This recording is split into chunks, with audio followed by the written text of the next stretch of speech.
La troisième édition de la journée dédiée à la promotion de l'entrepreneuriat féminin s'est déroulée au Palais de la Culture de Trècheville, au sud d'Abidjan et a été organisée par le ministère de la Promotion de la Jeunesse, de l'Insertion professionnelle et du Service civique à travers le Bureau de coordination des programmes emploi, BCP Emploi. Cette troisième édition a été marquée par la présentation du programme d'excellence des femmes en Afrique, PEFA, dirigé par le Français Frando Sébastien, est investi dans la formation des talents féminins. Lancé le 8 mars 2021 en Côte d'Ivoire, il vise à terme la formation de 200 jeunes filles aux compétences professionnelles de haut niveau. Selon Sébastien Frando, son président fondateur, l'objectif est de trouver des talents féminins à fort potentiel, les mettre à la lumière, les former et les mettre au service de leur pays.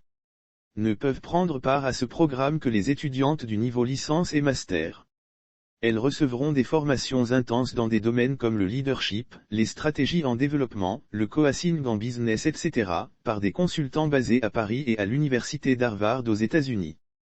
Toute chose qui leur ouvrira les portes à des emplois de haut niveau dans l'administration, le secteur privé, mais aussi à la création de leurs propres entreprises avec l'accompagnement et le suivi du PEFA.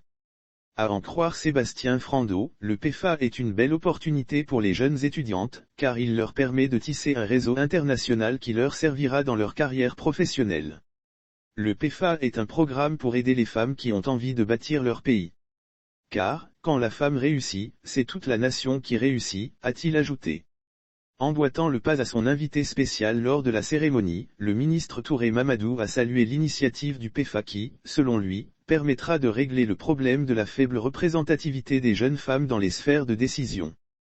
Ce programme vient renforcer la capacité de ces jeunes femmes et leur permettre de jouer un rôle de leader. C'est donc à juste titre que nous avons signé une convention avec le PEFA, a-t-il déclaré. Le ministre Touré Mamadou à ce sujet, a promis mener un plaidoyer auprès de la première dame Dominique Ouattara qui, dit-il, est très portée sur les questions liées à l'excellence des femmes, afin d'avoir sa caution morale pour la mise en œuvre de ce projet qui existe déjà au Togo.